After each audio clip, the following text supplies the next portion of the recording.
There's no feeling more intense than starting over. If you deleted your homework the day before it was due, as I have, or if you left your wallet at home and you have to go back after spending an hour in the commute. If you won some money at the casino and then put all your winnings on red but it came up black. If you got your best shirt dry cleaned before a wedding and then immediately dropped food on it. If you won an argument with a friend and then later discovered that they just returned to their original view. Starting over is harder than starting up. If you're not ready for that, like if you've already had a bad day, then what you're about to go through might be too much. Feel free to go away and come back. I'll be here. Alright, thanks for coming with me on this trip. I'll understand if you have to take a break at any point. Just find a safe place to stop and quit the game. Don't worry, I'll save your progress, always, even your mistakes. This game is a homage to a free game that came out in 2002, titled Sexy Hiking.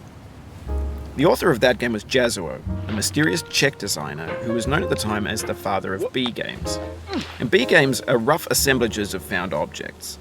Designers slap them together very quickly and freely, and they're often too rough and unfriendly to gain much of a following.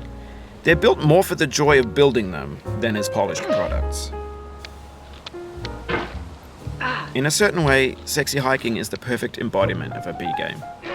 It's built almost entirely out of found and recycled parts, and it's one of the most unusual and unfriendly games of its time. In it, your task is simply to drag yourself up a mountain with a hammer. And that act of climbing, in the digital world or in real life, has certain essential properties that give the game its flavor. No amount of forward progress is guaranteed. Some cliffs are too sheer or too slippery. And the player is constantly, unremittingly in danger of falling and losing everything. Anyway, when you start Sexy Hiking, you're standing next to this dead tree that blocks the way to the entire rest of the game. It might take you an hour to get over that tree, and a lot of people never got past it. You prod and you poke at it, exploring the limits of your reach and your strength, trying to find a way up and over. And there's a sense of truth in that lack of compromise. Most obstacles in video game worlds are fake. You can be completely confident in your ability to get through them once you have the correct method or the correct equipment or just by spending enough time. In that sense, every pixelated obstacle in Sexy Hiking is real.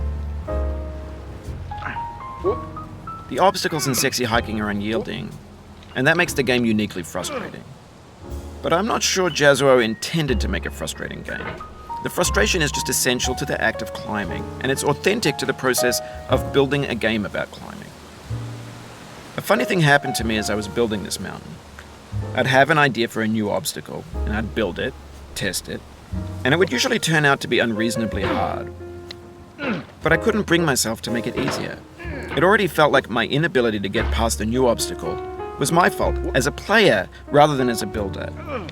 Imaginary mountains build themselves from our efforts to climb them, and it's our repeated attempts to reach the summit that turns those mountains into something real.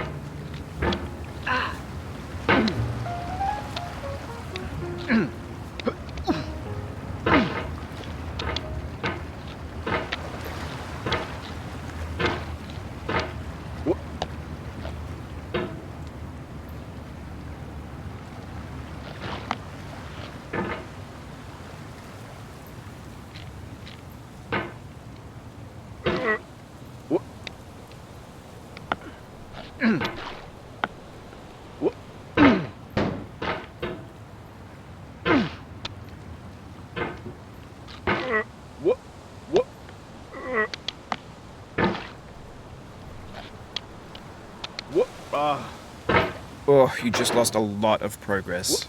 That's a deep frustration, a real punch in the gut.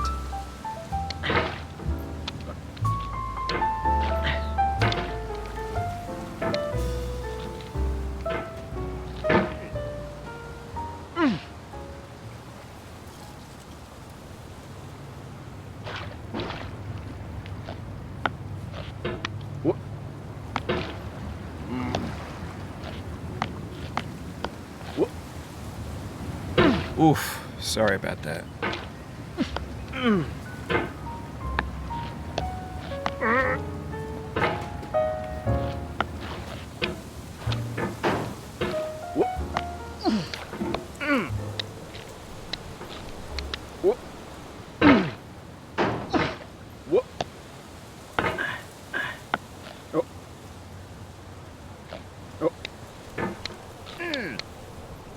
Oh, it happened again. Keep on trying, don't let it get to you.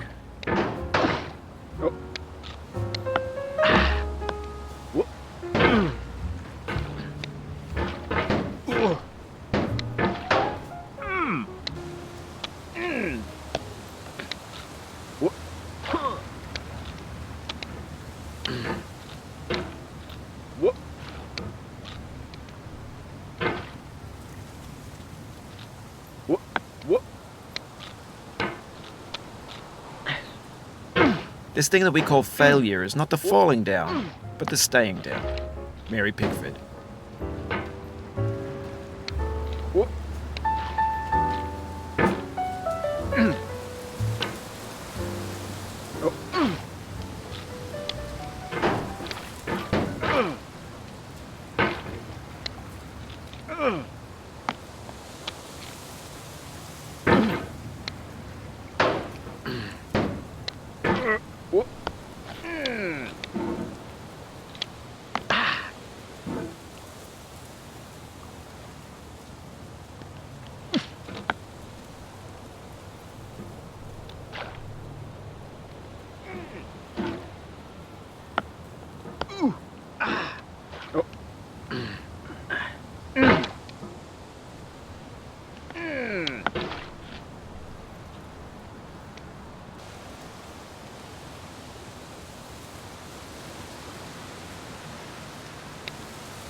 Get nasty over there, boy.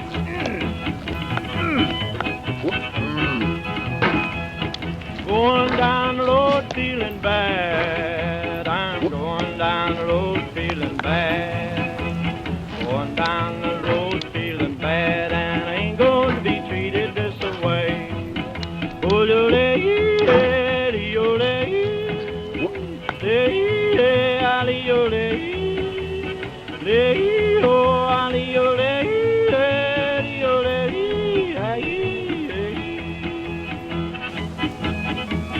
Play them blues that boy playing.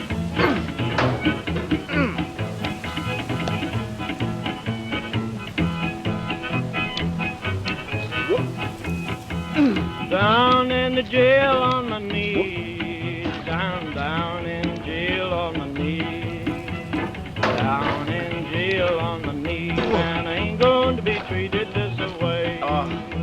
They feed me on cornbread and cheese. They feed me on cornbread and cheese. They feed me on cornbread and cheese, and I ain't going to be treated this way.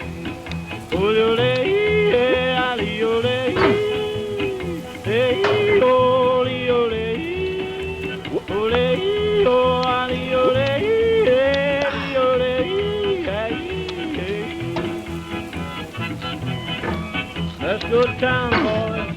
Hey, buddy. Oh, no, no.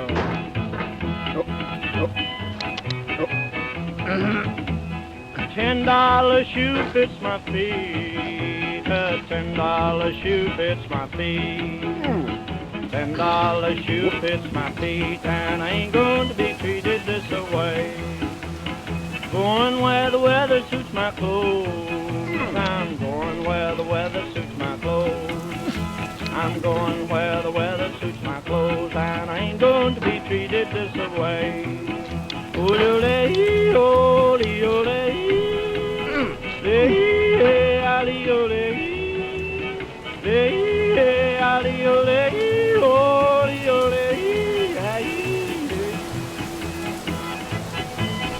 Turn down, boy, turn down.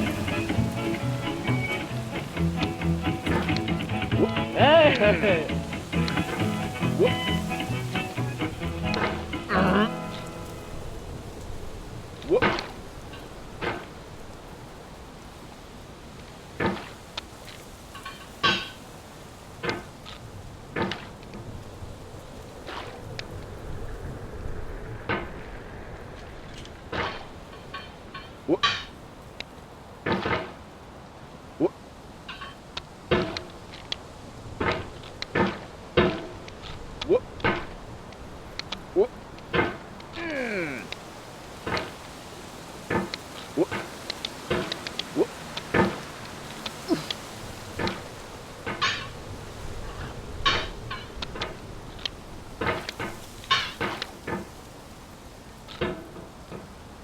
When you're building a video game world, you're building with ideas.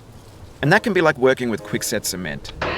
You mold your ideas into a certain shape that can be played with, and in the process of playing with them, they begin to harden and set until they're immutable, like rock. And at that point, you can't change the world, not without breaking it into pieces and starting fresh with new ideas.